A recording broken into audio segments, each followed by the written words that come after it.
हरियाणा में विधानसभा चुनाव चरम पर है। प्रदेश में 5 अक्टूबर को मतदान होना है और 8 अक्टूबर को परिणाम आने हैं, जिसको लेकर प्रदेश में लगातार बड़े नेता दौरे पर हैं। इसी कड़ी में केंद्रीय रक्षा मंत्री और बीजेपी की स्टार प्रचारक राजनाथ सिंह हरियाणा पहुंचे, जहां उन्होंने चरखी दादरी और कालका विधानसभा में जनसभाएं की और बीजेपी प्रत्याशियों के पक्ष में वोट करने की अपील की। चरखी दादरी में रक्षा मंत्री राजनाथ सिंह ने बीजेपी की जन विश्वास रैली में शिरकत की।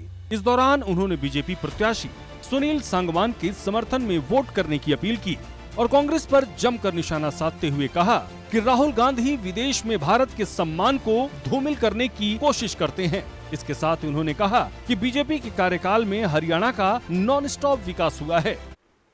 हरियाणा के बारे में मैं कह सकता हूं, हरियाणा का नॉन स्टॉप विकास हुआ है, बिना रुके विकास हुआ है। कांग्रेस की सरकार को भी 10 साल पहले देखा है, हमारी सरकार को भी देखा है। नौकरी जो मिलती थी बिना खर्ची पर्ची के नहीं मिलती थी। मेरे बहनों भाइयों, आप लोगों में से किसी को कोई खर्ची पर्ची करनी पड़ी है, देनी पड़ी है? मैं आपसे पूछना चाहता हूं। मैं यही कहना चाहूंगा, यदि गलत फैसला, गलत बटन दबा दिया आपने मेरे बहन भाइयों, तो यह है हरियाणा जो इस समय लिफ्ट है, ऊपर की तरफ जा रहा है, वही हरियाणा बेसमेंट में चला जाएगा, नीचे चला जाएगा। इसलिए मैं आप सबसे अनुरोध करना चाहता हूं, बटन यदि दबना चाहिए तो कमल के फूल का ही बटन दबना चाहिए। मेरे बहनों भाई, भारत का कोई भी नेता, दुनिया के किसी देश का कोई भी नेता यदि विदेशों में जाता है, भले ही उसकी सरकार उसके देश में उसकी विरोधी क्यों ना हो, लेकिन बराबर अपने देश की तारीफ करता है।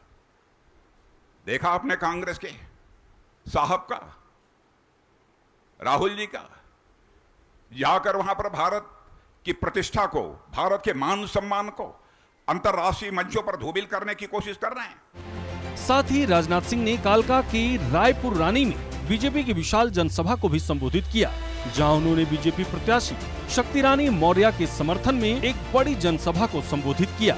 इस दौरान रक्षा मंत्री राजनाथ सिंह ने कांग्रेस पर भी जमकर निशाना साधा और कहा कि कांग्रेस दिन में सपने देखती है, हरियाणा में कांग्रेस आएगी तो विकास रुक जाएगा। बहनों भाइयों, सिख भाइयों के बारे में कह दिया, गुरुद्वारे जाना चाहिए कि नहीं जाना चाहिए, इसमें परमिशन लेने की जरूरत पड़ती है।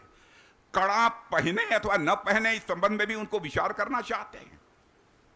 बहनों भाइयों, मैं उन्हें बतलाना चाहता हूं, सिख भाइयों का जो योगदान भारत में भारतीय संस्कृति को बचाने में है, बहनों भाइयों, उसको हम भारतवासी किसी भी सूरत में भूल नहीं सकते। आरक्षण के बारे में भी कह दिया, एक समय आएगा जबकि आरक्षण समाप्त कर दिया जाए। बहनों भाइयों, जब तक यहां पूरा आर्थिक विकास नहीं होता, आरक्षण तो समाप्त करने छोड़िए, जो भी है, जो आरक्षण की व्यवस्था हमारी संवैधानिक व्यवस्था है, आरक्षण की व्यवस्था बहनों भाइयों नहीं समाप्त होगी, मैं आपको यकीन दिलाना चाहता हूं। बहरहाल हरियाणा में 5 अक्टूबर को वोटिंग होनी है और 8 अक्टूबर को नतीजे आएंगे। देखने वाली बात होगी कि जनता किसके वादों पर एतबार करती है। ब्यूरो रिपोर्ट, सूर्या समाचार।